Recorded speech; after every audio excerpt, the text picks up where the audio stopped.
हरे राम राम राम हरे हरे, हरे कृष्ण कृष्ण कृष्ण हरे हरे, हरे राम राम राम हरे हरे, हरे कृष्ण कृष्ण कृष्ण हरे हरे, हरे राम राम राम हरे हरे, हरे कृष्ण कृष्ण हरे हरे।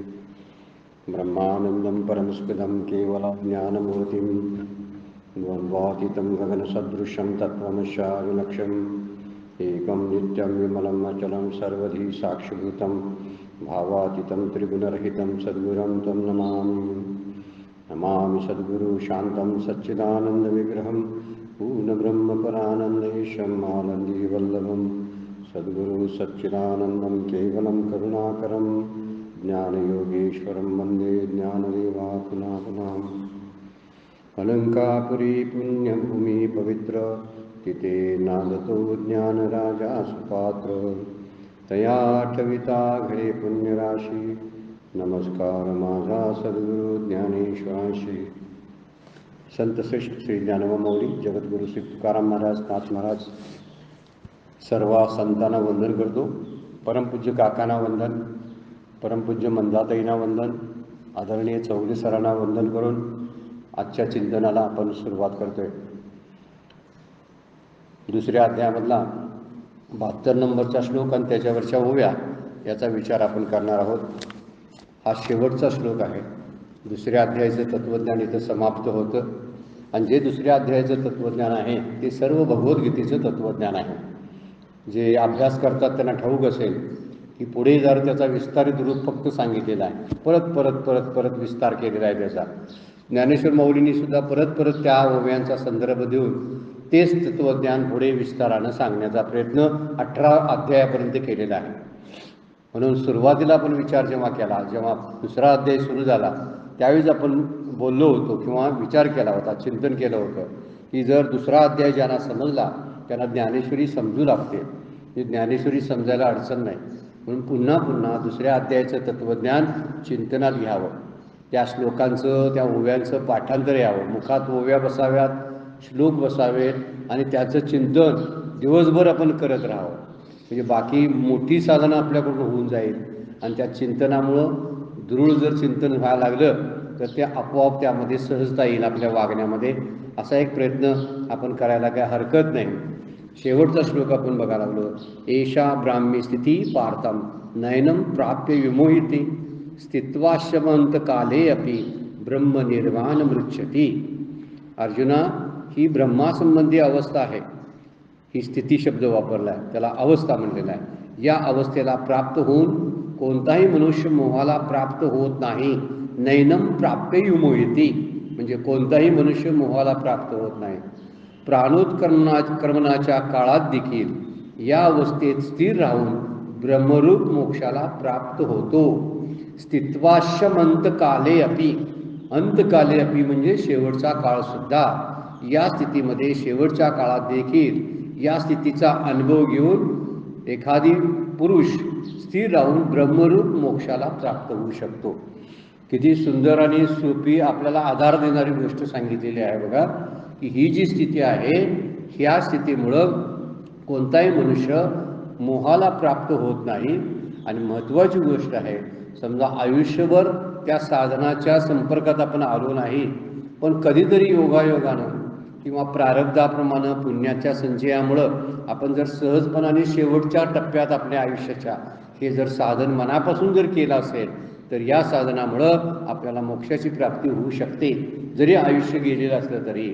त्यामुळं कोणत्याही वयामध्ये, जेव्हा शंकर भाष्यामध्ये त्याचं वर्णन करताना सांगितलेलं आहे कोणत्याही वयामध्ये, अंतकाले शब्द जो वापरला आहे त्याबद्दल ते आचार्याने कोणत्याही वयामध्ये असा अर्थ केलेला आहे।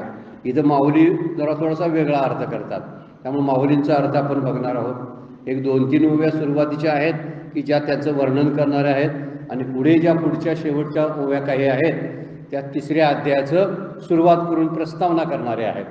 तिसऱ्या अध्यायाची प्रस्तावना दुसऱ्या अध्यायाच्या शेवटच्या ओव्यामधून माऊलीने केलेली आहे। ही ब्राह्मी स्थिती आहे।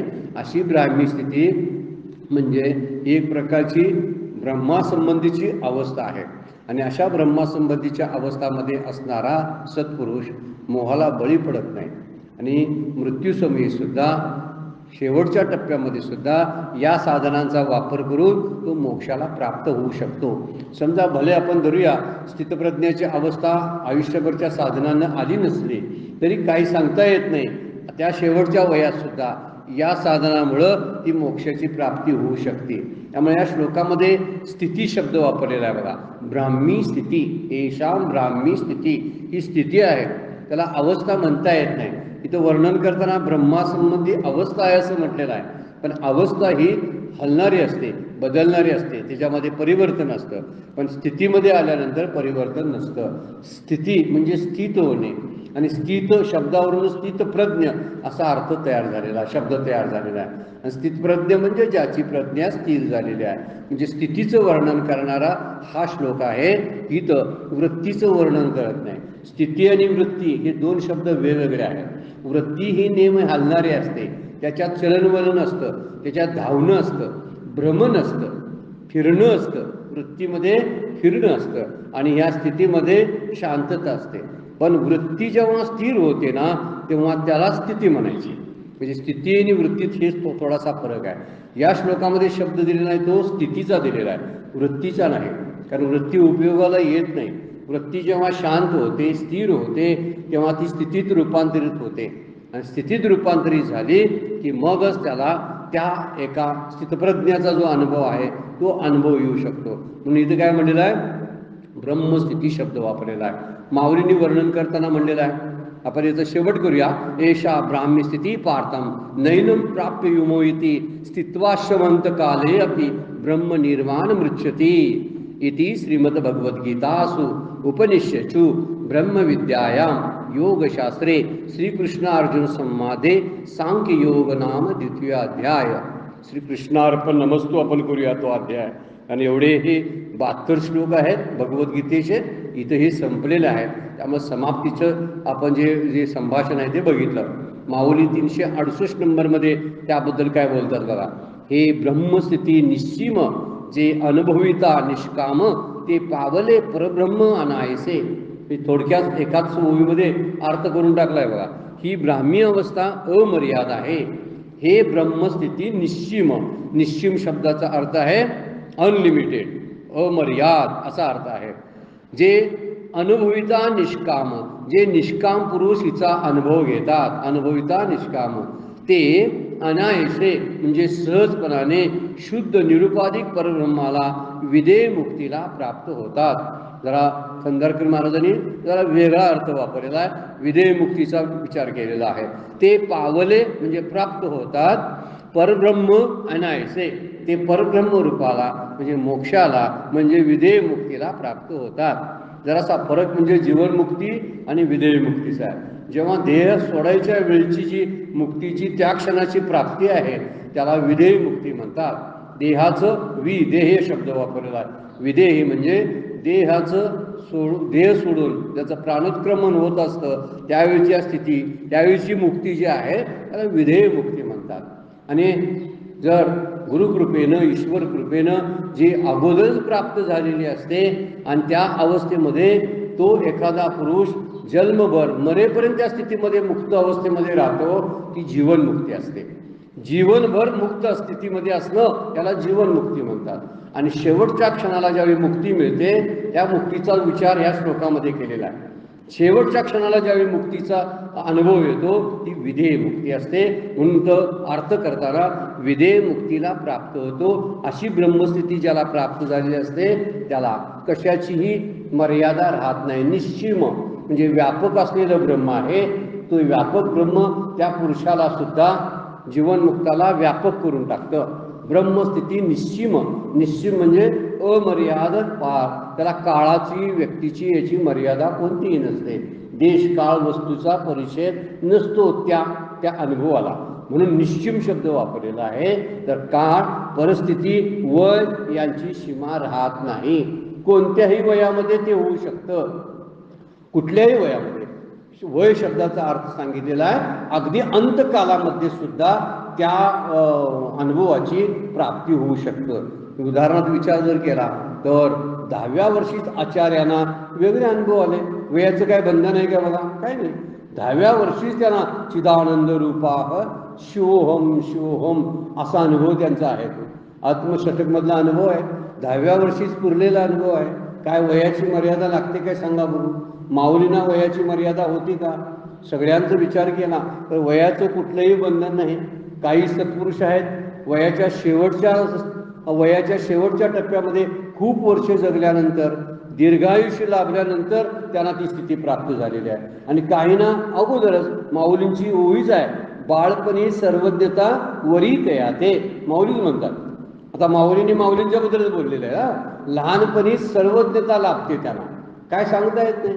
माऊलींचा विचार जर केला तरी 21व्या वर्षापर्यंत त्यांनी सगळं करून टाकलं, रिकामे झालेत ते आणि समाधी अवस्थेला पोहोचले. हे उदाहरण तसं आचार्यांचे उदाहरण आहे. 10व्या वर्षी त्यांना हा आपण ब्रह्म आहे याचा अनुभव स्फुरण झालं. चिदानंद रूप शिवोहमचा अनुभव त्यांना प्राप्त झाला. म्हणून बाळपणी सर्वज्ञता वरितयात माऊली जे बोलतात ते कोणत्याही वयाचं इथं बंधन नाही. म्हणून निश्चिम शब्द वापरलेला आहे. हे ब्रह्मस्थिती निश्चिम अनुभविता निष्काम, असे निष्काम झालेले, कुठलीही आपल्या जीवनाविषयीची कुठलीही अभिलाषा ज्यांच्याकडे शिल्लक राहिलेली नाही असे निष्काम झालेले पुरुष जे असतात ते सहजपणाने अनायसे या मुक्तीला प्राप्त होतात. एक माऊलींची ओवी आहे बघा 6व्या अध्यायामध्ये, जी आत्मबोधाची या आवडी केली स्वर्ग संसाराची कुरोंडी, ते वाचून येतीची गोडी नेनती अनेक. यातलं प्रेम आणि यातली जो गहनता आणि गंभीरता कळायला ही आत्मबोधच व्हावा लागतो. जे आत्मबोधाची आवडी ज्यांनी केली स्वर्ग संसाराची कुरोंडी, ज्यांनी स्वर्ग आणि संसार ऐहिक आणि पारलौकिक सुखाचा ज्यांनी त्याग केला, कुरोंडी केली, ओवाळून टाकलं. कुरोंडी करणं म्हणजे त्यांनी ओवाळून टाकलं, त्यांनाच ही आत्मबोधाची गोडी काय हे कळायला लागेल. म्हणजे ते निष्काम शब्द वापरला त्याबद्दल आपण म्हणालो. ज्यांनी सर्व इच्छेंचा त्याग केलेला असतो त्या इच्छा निष्काम होतात आणि निष्काम झाल्यानंतर त्यांना आत्मबोधाची आवड निर्माण होते. त्याला कारण आहे स्वर्गसुख किंवा संसार सुख, या दोन्हीतल्या सुखाचा त्यांनी त्याग केलेला असतो किंवा इच्छा ठेवत नाहीत. इतरांना ते काही कळणार नाही, इतरांना त्याचा जवळपासही जाऊ शकणार नाही. ते वाचून येथीची गोडी नेणती अनेक, दुसऱ्यांना ते कळणार नाही. म्हणून याचा विचार यामध्ये केलेला आहे. 369 नंबरची ओवी आहे बघा. जे चिद्रूपी मिळता देहांतची व्याकुळता, आड ठाको न शके चित्ता प्राज्ञा जया. ज्या चिद्रूप विधेय मुक्तीशी समर्थ होत असताना जे चिद्रूपी मिळतात, चिद्रूप म्हणजे ज्ञानाशी एकरूप झालेले, देहांतची व्याकुळता देहवसनाचे वेळी होणारी व्यथा त्या स्थितप्रज्ञाच्या चित्तात उभी राहू शकत नाही. असे स्थितप्रज्ञ झालेले जे पुरुष आहेत त्यांना देहांती सुद्धा त्यांच्या वृत्तीमध्ये बदल होत नाही. कशामुळे बदल होऊ शकतो? देहाची व्याकुळता असते. प्राण बाहेर जाताना सहजासहजी जात नाहीत, हळूहळू एक एक प्राण जात असतात. आणि हे एक जाणारे प्राण जे आहेत 10 प्राण हळूहळू बाहेर पडत असतात. पडताना सहजासहजी पडत नाहीत बरं का, आयुष्यभर ते आपल्यामध्ये राहिलेले असतात आणि त्यामुळे जाताना खूप व्याकुळ करतात माणसांना, जीवाला. तो प्राण बाहेर जाताना व्याकुळ होत असतात. माणसं तळमळताना आपण बघतोय. प्राण जेव्हा जात असतो ना त्यावेळी माणसांची तळमळ आपल्याला बघायला मिळते. कशा हळूहळू पायातून हातातून हे प्राण बाजूला जायला लागतात. शेवटी तेज तत्व आहे ते तेज तत्व डोळ्यातून बाहेर जात असतं, मस्तकातून जात असतं म्हणे. शेवटचं जे वरचं चक्र जे आहे त्या चक्रामधून हा प्राणोत्क्रम म्हणजे उदानवायू जो आहे तो उदानवायू वासनेसहित बाहेर पडत असतो. ह्या सगळ्या क्रिया घडत असताना देहाला फार त्रास होत असतो. कुणाच्या? सामान्य असतात त्यांच्या, ज्यांनी काही आयुष्यभर साधना केली त्या साधना करणाऱ्यांसाठी हा त्रास होत नाही. कारण त्यांचा मोह जवळजवळ साधना करण्याचा गेलेला असतो आणि अहंकार गेलेला असतो आणि त्यामुळं देहांतची शारीरिक स्थिती जी आहे ती त्यांच्या मुक्तीची आड येत नाही. म्हणजे सहजपणाने ते मुक्तीला प्राप्त होऊ शकतात, ब्रह्मस्थितीमध्ये जाऊ शकतात. कारण त्यांच्या वासना, त्यांची ती आसक्ती त्या सगळ्या निवून गेलेल्या असतात आणि निवून गेल्या असल्यामुळं देहासक्तीही नसते. म्हणजे देहाबद्दल असणारी ज्या गोष्टी आहेत त्याही राहत नाही. चित्तात दुःखाचा कुठल्याही प्रकारचा उद्वेग राहिलेला नसतो किंवा कुठल्याही सुखाची स्पृहा त्याच्या मनामध्ये नसते. आसक्ती किंवा भय, क्रोध, हे विकार अगोदरच विगत झालेले असतात. काही वेळा अलिप्तपणा असला, संसारापासून अलिप्त असला तर त्यामध्ये तुटकपणा नसतो. ते सगळ्यांच्यावर प्रेम करतात, पण कुणालाच आपलं मानत नाहीत. सगळे आपले मानतात, कुणाला एकट्याला असं आपलं मानत नाहीत. आपण काहींना आपले मानतो म्हणून आपली आसक्ती वाढते. आपण सगळ्यांना आपले मानलं तर आपलं प्रेम व्यापक होतं. ज्यांचं प्रेम व्यापक होतं त्यांची आसक्ती संपूर्ण जाते, कशाबद्दलचीच ओढ राहत नाही. सगळीच माझी आहेत असं वाटायला लागलं, असा हा ब्रह्मभाव आहे बरं काय. म्हणजे त्याला म्हणतात काय, सर्वत्र जे ब्रह्म वाटतं ना ते ब्रह्माचा अनुभव ते घेत असतात. विश्वामाजी असे म्हणतात. काल आपण ओवी बघितली होती, विचरे विश्व होऊनी विश्वामाजी, अशी त्यांची स्थिती झालेली असते. त्यामुळं थोडासा जरी स्नेह असला तर तिथं गुंतवणूक नसते त्यांची, कुठेही ते गुंतलेले नसतात. इंद्रियाचं आणि विषयांचा संयोग झाला म्हणून घाबरतही नाहीत. आता हा इंद्रिय आहे, हा विषय समोर आला, मला आता प्राशन करावा लागतो, मग माझी बिघडणार काय स्थिती, अशी त्यांना भीतीही वाटत नाही. कारण इंद्रिय विषयांच्या ते पलीकडे गेलेले असतात, त्यामुळे त्यांचीही भीती राहत नाही. आणि अंतःकरणामध्ये अखंडित अशी प्रसन्नता त्यांची असते. आणि ही प्रसन्नता असल्यामुळे त्यांचा अहंकार विलयाला गेलेला असतो. म्हणून वयाच्या शेवटच्या काळात सुद्धा कोणालाही ही स्थिती प्राप्त करून घेता येते. मागच्या वेळेला एक उदाहरण आपण बघितलं होतं खट्वांग राजाचं, आणि ते पुराणामध्ये वर्णन सुद्धा केलेलं आहे. खट्वांग राजाला शेवटच्या 3 घटका उरलेल्या असताना मोक्षाची प्राप्ती झाली. हा राजा फार प्रसिद्ध होता. देवांना, इंद्रादिक देवांना सुद्धा युद्धामध्ये मदत करायचा. जे असुरा विरोधांची जी युद्ध असायची, राक्षसाविरोधांची जी युद्ध असायची, त्या युद्धामध्ये हा खट्वांग राजा आपलं सैन्य घेऊन इंद्रांना सुद्धा मदत करायचा बरेच वेळा. असा हजारो वर्ष त्यानं मदत केलेली आहे. पण त्याला नंतर काय उपरती झाली आणि म्हटलं हे किती वर्ष मी असं करत राहणार आहे, माझी शेवटची स्थिती मला सांभाळायला पाहिजे, मुक्त व्हायला पाहिजे. आणि म्हणून हे सगळ्यांचे देवांचे जे गुरु बृहस्पती आहेत त्यांना विचारायला गेले, तुमचं पंचांग जरा काढा म्हणले, की माझी स्थिती आता काय आहे, मला मुक्ती जी आहे ती कधी मिळणार आहे, किंवा माझं आयुष्य किती उरलंय सांगा. त्यावेळी बृहस्पतींनी सांगितलं की तुझं आयुष्य फक्त 3 घटकात उरलेलं आहे.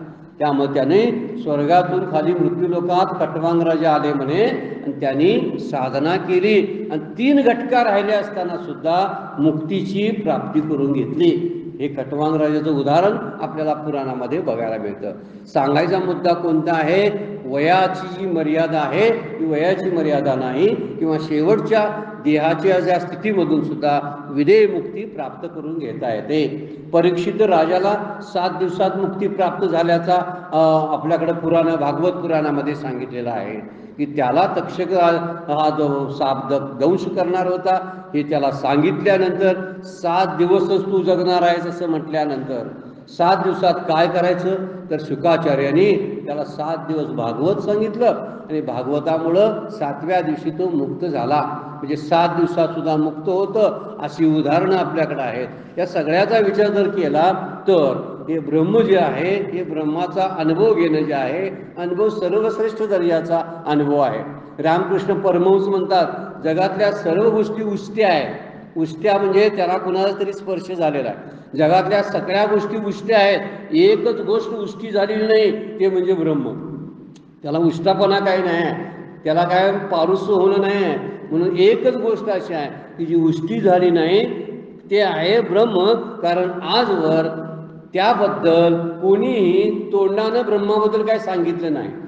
ते सांगताच येत नाही, तोंडानं सांगितलं नाही म्हणून उष्ट झालेलं नाही. ते कुणाला सांगताच येत नाही. अशी स्थिती असल्यामुळं त्या स्थितीची प्राप्ती अंतकाली सुद्धा माणसाला होऊ शकते. म्हणून अंतकालची स्थिती सांभाळण्यासाठी सुद्धा मागची साधना आपल्याला उपयोगी पडते. सतत साधनेचा अभ्यास केला असेल तर ती साधना अंतकाली आपल्याला उपयोगाला येईल. ती माणसं आपल्या नातलगांची आठवण काढत बसणार नाहीत. बऱ्याच माणसांचं, सामान्य माणसांचं, अगदी 99% माणसांचा विचार जर केला तर ती माणसं आयुष्यभर केलेल्या प्रपंचाचीच आठवण जाता जाता काढत असतात. माझी थोरली मुलगी कुठं मला भेटायला आली नाही, अजून कुठं दिसली नाहीत, अमुक अमुक पाहुणे मला बघायला कुठं आले नाहीत, असं ती माणसं बडबडत असतात मरत असताना. मला दिसले नाहीत. त्या सगळ्या गोष्टीचा विचार जो आहे तो विचार ह्या अंतकाली कुणाला होतो, ज्याने आयुष्यभर त्यांच्याच चिंतनात आयुष्य घालवलं. पण ज्यांनी भगवत चिंतनामध्ये आयुष्य घालेलं आहे त्यांना भगवंतच आठवेल, सद्गुरू आठवतील, साधना आठवेल, ज्ञानेश्वरी तुकोबांचे अभंग आठवतील, भगवद्गीतेचे श्लोक आठवतील आणि या श्लोकाचा चिंतन करता त्याचा देहाचं क्रमण व्हायला लागेल. किती सुंदर अवस्था असेल बघा. ही आपल्या वाट्याला येऊ शकते असं शास्त्र सांगतं. नुसतं शास्त्र सांगत नाही, ज्यांनीही शास्त्र लिहिले त्यांच्या ते अनुभवातली गोष्ट आहे. म्हणून ही गोष्ट आपण लक्षात घेतली पाहिजे की अंतकाल जो माझा आहे, शेवटचा दिवस गोड व्हावा असं तुकाराम महाराज म्हणतात. आणि गोड होण्याला कारण आहे मागची आपली साधना. मागं आपण जर स्वधर्माचं पालन निष्काम बुद्धीनं बुद्धियोग जर केला असेल तर निश्चितपणे शेवटी कुठल्याही प्रकारची आसक्ती राहणार नाही. अगोदर सोडून द्यावं म्हणजे मरणसमयी सोडण्याची वेळ येत नाही. पण जरी समजा अशी परिस्थिती झाली तर चुकून प्रारब्धानं ते देहाची स्मृतिभ्रंश होतो. कधी कधी लोक कोमातच जातात आणि कोमात गेले की त्यांना काही कळत नाही, काही आठवत नाही. मग ओव्या कशा आठवतील, अभंग कशा आठवतील? जर कोमातच एखादी व्यक्ती गेली तर आठवणार नाही ना. अशा वेळी ज्यानं साधना केलेली आहे त्या साधनेचं फळ म्हणून श्री गुरु किंवा ती आराध्य देवता त्यांचं मरण सांभाळत असतात. शेवटचा क्षण जो आहे तो शेवटचा क्षण सावरण्याचं, त्यांना आधार देण्याचं काम श्री गुरु आणि हे जे ज्यांचे आपण आराध्य म्हणून देवता असतात त्या देवता पुढे येत असतात. ज्ञानेश्वरीमध्ये फार सुंदर ओवी आहे बघा. देह वैकल्याचा वारा जने लागेल या सुकुमारा, म्हणून आत्मबोधाचा पांजिरा सुयेत याते. देह वैकल्याचा वारा म्हणजे देहाचा आणि प्रपंचाचा वारा माझ्या ह्या सुकुमार भक्तांच्या अंगाला लागू नये. देह वैकल्याचा वारा जने लागेल या सुकुमारा, ह्या जीवाला, माझ्या कोमल असणाऱ्या माझ्या भक्ताला या वारा लागता कामा नये. कोणता? आसक्तीचा, मोहाचा हा वारा आहे, तो लागता कामा नये. शेवटी त्याचं प्राण जायला. म्हणून आत्मबोधाचा पांजरा सुयेत याते. ते काय करतात? आत्मबोधाचा असा पिंजरा तयार करतात आणि त्या पिंजऱ्यामध्ये भक्ताला ठेवतात. म्हणजे शेवटची गती सांभाळण्याचं काम श्री गुरुनी देवता करत असतात. ते बोट धरून जिथं न्यायचं तिथं घेऊन जातात. यमादी सगळे जे आहेत ते काही करू शकत नाहीत असं वर्णन सगळ्या शास्त्राने केलेलं आहे. त्यामुळे आपल्यालाही आपला शेवटचा अंत ठरवता येतो. कसं जायचं आपण प्लॅन करू शकतो, पण हा प्लॅन सगळ्यांना जमेल असं नाही, पण जमू शकतो. मात्र सर्वांना नसला तर काही ना जमू शकतो ना. म्हणून विचार करा की माझा अंत्यकाल मला ठरवायचा आहे आणि तो असाच करायला पाहिजे. ही ब्राह्मी स्थिती जी आहे अंतकाली मला साधता आली पाहिजे. त्यामुळे मृत्यूसमयी जडदिशी असलेला जो संसाराशी असलेला संबंध तोडून परमात्माला जोडून घेतलं तरी या मोक्षाची प्राप्ती होते. त्यामुळं देव किंवा श्रीगुरु अशा भक्तांची सेवा करतात, त्यांना वाचवतात आणि मनांकाळची जी व्यथा आहे ती व्यथा त्यांना आडवी येत नाही, कारण अगोदरच त्यांनी साधना केलेली असते. तुकाराम महाराज म्हणतात, मरणाही आधी राहिलो मरोनी. बघा, मरण येण्यापूर्वी मी मरून गेलो. किती सुंदर कल्पना आहे बघा. त्याचा अर्थ आहे त्यांचा जीवपणा मरून गेला होता. मग मरायचं काय शिल्लक राहिलं होतं? देह, ज्याच्याकडे त्यांचं कधीच लक्ष नसते. ते म्हणतात कधी जातो तो जाऊ दे, तो नाशिवंतच आहे. अगोदर मी काय मारायचं आहे? जो लिंगदेह आहे, सूक्ष्मदेह ज्याला आपण म्हणतो, 17 तत्वाचा आहे, अगोदर संपवून त्यांनी टाकलेला असतो. काही शिल्लक राहिलेलं नसतं. ते फक्त इकडं तिकडं नुसतं संचार करत असतात, बाकी काय नाही. तर अशा अवस्थेमधून तुकोबा म्हणतात, मरणाही आधी राहिलो मरणी, किंवा मरण माझे मरून गेले मज केले अमर. तुकाराम महाराज म्हणतात, माझं मरण आहे ना, मरण माझे मरून गेले. माझं मरण म्हणजे माझा मृत्यू होता, त्याचा मृत्यू अगोदरच झाला. कुणाचा? मृत्यूचा मृत्यू अगोदरच झाला होता. त्यामुळं आता मृत्यूचा मृत्यू झाल्यामुळे मी अमर झालो.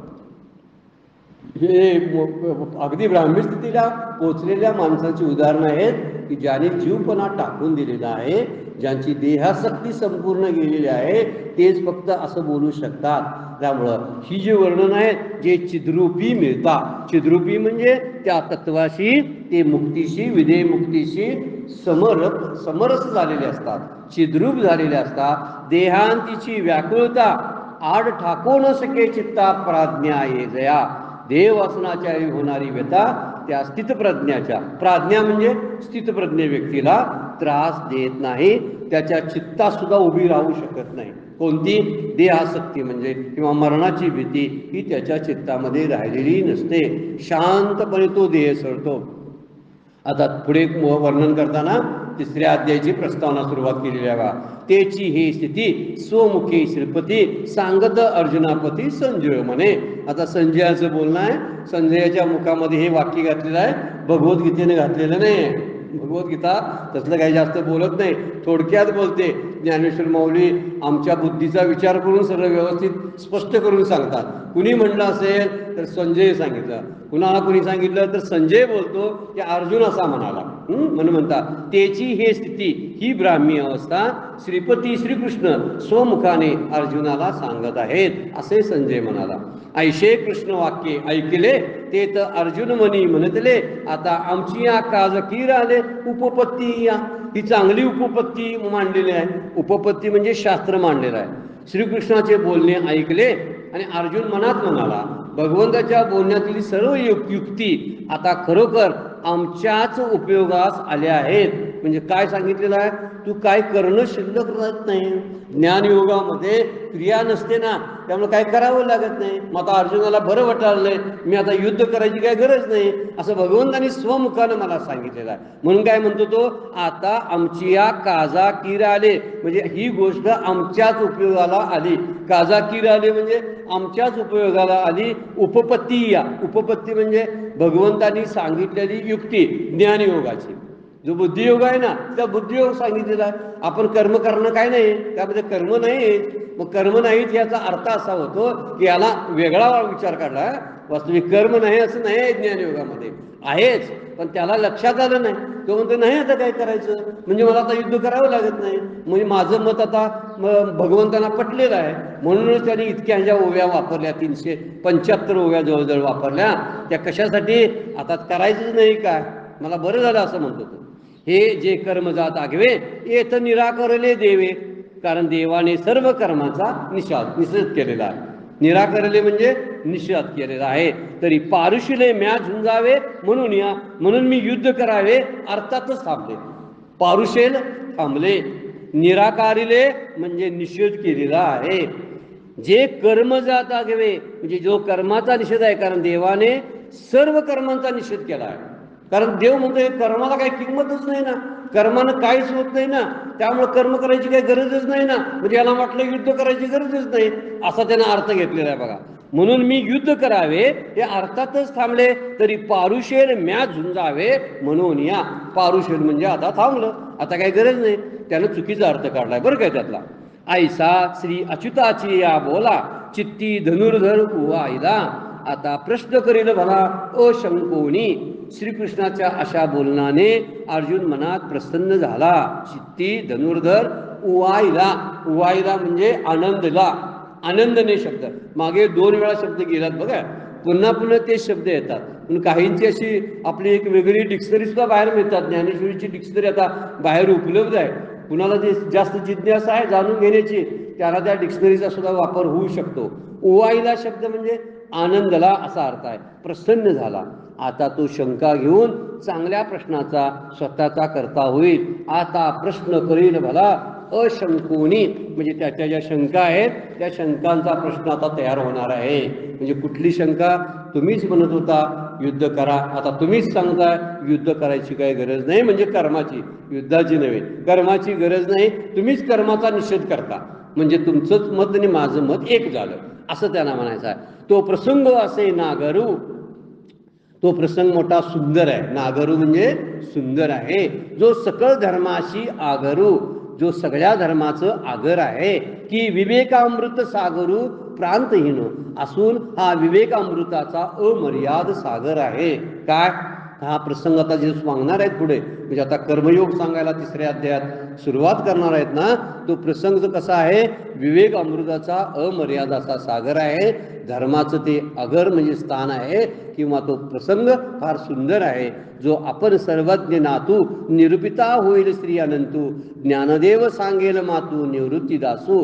सर्वज्ञाचा राजा जो श्री अनंत श्रीकृष्ण त्या कथेचे निरूपण करील. तीच कथा मी निवृत्तीदास ज्ञानदेव आता मी सांगणार आहे. इति श्री ज्ञानदेव रचिताया भावार्थ दीपिकाया शंकर यथार्थी कृते ज्ञानेश्वरी भावदर्शन द्वितीय अध्याया, की जो आपण सर्वज्ञ नातू शब्द वापरलेला आहे. सर्वज्ञ नातू हा शब्द श्रीकृष्णासाठी वापरलेला आहे. निरूपिता होईल श्री अनंत, त्या कथेचं निरूपण करेल. दोन शब्द वापरले बघा, श्री अनंत आणि सर्वज्ञ नातू, हे दोन शब्द श्रीकृष्णासाठी वापरलेला आहे. ती कथा ती निवृत्तीदास ज्ञानदेव जे आहेत, म्हणजे ज्ञानदेव आपल्या गुरूंचं वर्णन करून बोलतात. बऱ्याचशा अध्यायाची शेवट असे निवृत्तीदासांच्या नावाने त्यांनी केलेलं आहे, म्हणजे त्यांच्या स्मरणाने केलेला आहे. हा एक मुद्दा जर आपण लक्षात घेतला तर निश्चितपणे इथून पुढं कर्मयोगाला सुरुवात होणार आहे, अगोदरच माऊलींनी सांगितलेलं आहे. त्यामुळे ह्या दुसऱ्या अध्यायाची बहारपणा जो होता, तत्वज्ञान जे होतं, त्याचं खूप काही आपण अनुभव घेतलेला आहे. आपण सर्वांनी खूप अनुभव घेतलेला आहे. जसा संजय ऐकत होता तसं आपण किती दिवस झालं बरेच वेळा ही सगळी जे तत्वज्ञान होतं, सांख्य बुद्धी ज्याला आपण म्हणते, ती सांख्य बुद्धीचं तत्वज्ञान आपण अंगीकारलं किंवा आपण ऐकत आलेलो आहोत. फार सुंदर असा दुसरा अध्याय आहे. पुन्हा पुन्हा त्याचं चिंतन व्हावं. 375 ओव्या फक्त आहेत. जर नेहमीच्या वाचनात आपण ठेवल्या किंवा त्यातल्या प्रमुख ओव्या ज्या आहेत, त्या प्रमुख ओव्या ज्यांना आपण खुणा करून घेतलेल्या आहेत, त्या ओव्यांचं सुद्धा चिंतन जरी झालं तरी पुरेसं आहे. पहिल्या अध्यायात पण काही महत्त्वाच्या ओव्या सांगितल्या होत्या, दुसऱ्या अध्यायातही सांगितलेल्या आहेत.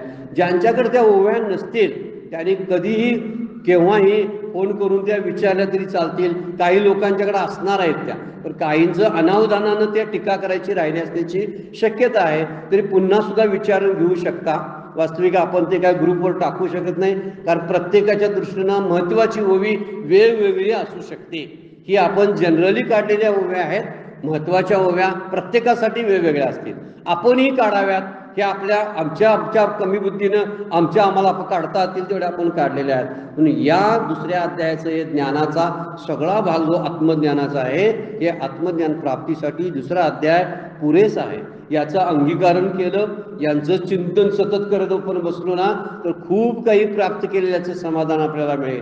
भले नाही जमलं आपल्याला इतर सगळ्या श्लोकांचा अभ्यास करायला, तरीसुद्धा त्यातले काही निवडक श्लोक जे आहेत, ज्याला आपण टिक करून घेतल्या पहिल्यापासून, त्या निवडक श्लोकांचाच फक्त चिंतन करत बसायचं, निवडक ओव्यांचंच फक्त चिंतन करायचं, म्हणजे त्याला आपल्याला जो आनंद आहे तो उपभोगता येईल. या थोडक्यात जर या अध्यायाची जर विचार केला तर शोक आणि मोह कशामुळे होतो याची कारणं फक्त सांगितलेली आहे. हा शोक जावा त्याची कारणं सांगून झाल्यावर त्याचे उपाय सुद्धा भगवंत सांगतात किंवा ज्ञानेश्वर माऊलींनी सांगितलेले आहे. त्यामुळे देह आणि आत्मा यांचा संबंध जाणून घेतला पाहिजे. देह काय आहे, आत्मा काय आहे, त्यांचे दोघांचे संबंध काय आहे, याचं वर्णन या अध्यायामध्ये झालेलं आहे. आपणही पुन्हा त्याच्यावरती चिंतन करायला पाहिजे. देहाच्या ठिकाणी परिस्थिती आहे, देह नाशवंत आहे, जाणार आहे, आयुष्य खातो काळ सावधान असं संतांचं सांगणं आहे. हे त्या तत्वज्ञानामध्ये मांडलेलं आहे. देहाच्या ठिकाणी उत्पत्ती नाश हे भासतात, हे भ्रमानं भासतात.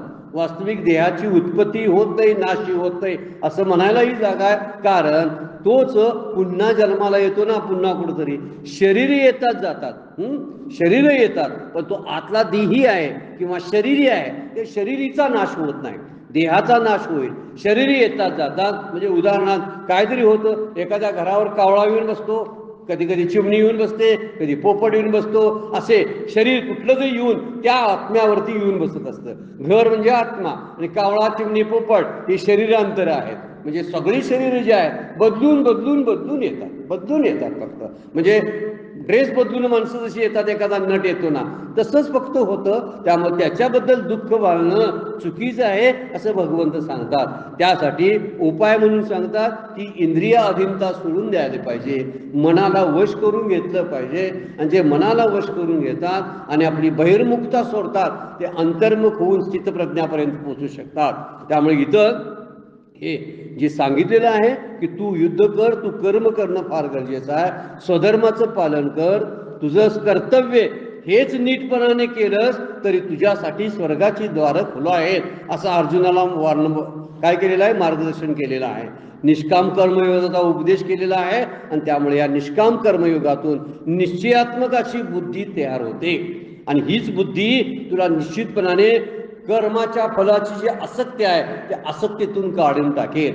म्हणजे कर्मण्यवाधिकार असते मा फलेषु कदाचन, हे जे कर्मयोगातलं एक मोठं सूत्र या अध्यायामध्ये आलेलं आहे. आणि त्यामुळं याची ही जी वर्णने जी आहेत ही बुद्धियोग किंवा निष्काम कर्मयोग श्रेष्ठ दर्जाचा कसा आहे याचं वर्णन या अध्यायामध्ये येऊन जातं.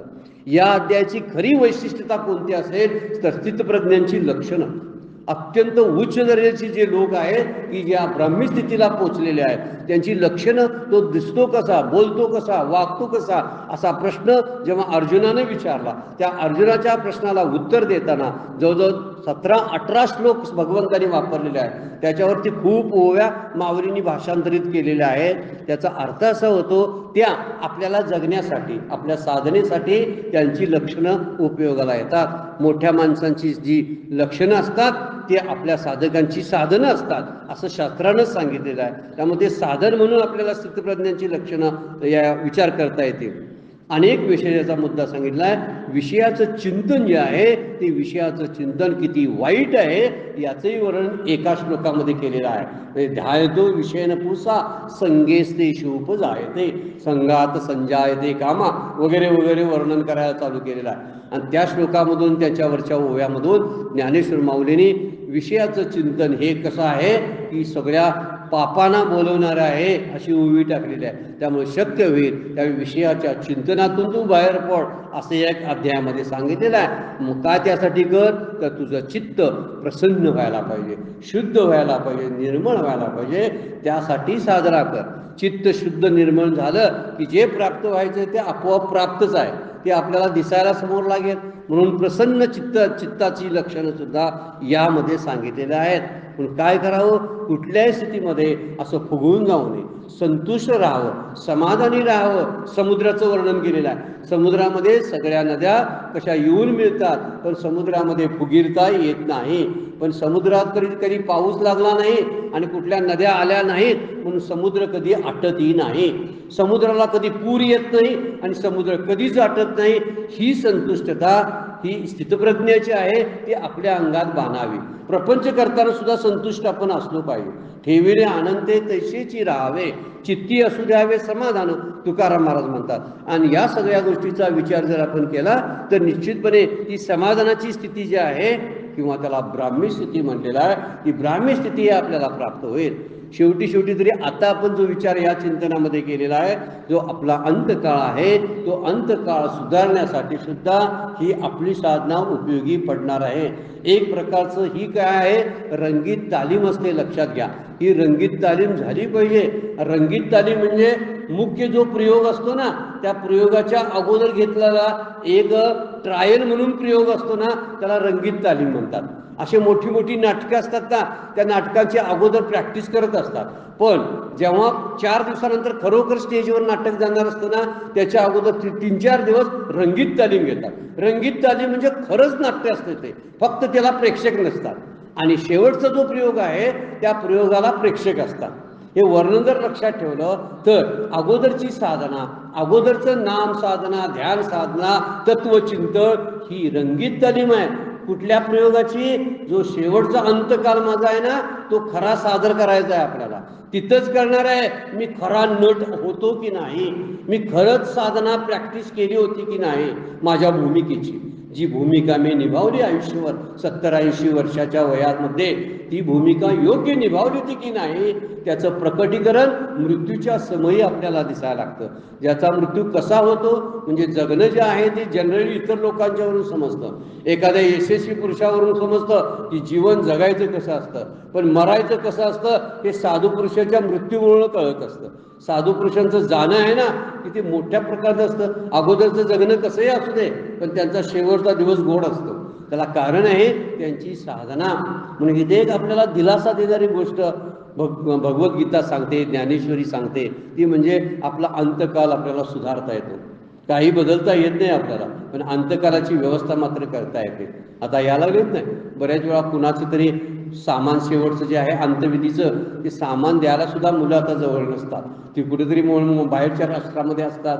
इथं कुणी आणायचं साधन म्हणून आता पॅकेजेस द्यायला लागतात. कालच कुठेतरी एक मेसेज व्हॉट्सअपला बघायला मिळाला, कसलं पॅकेज अगोदर चांगले आहेत हा म्हातारे, तर ते अगोदरच ते पॅकेज घेऊन ठेवतात का?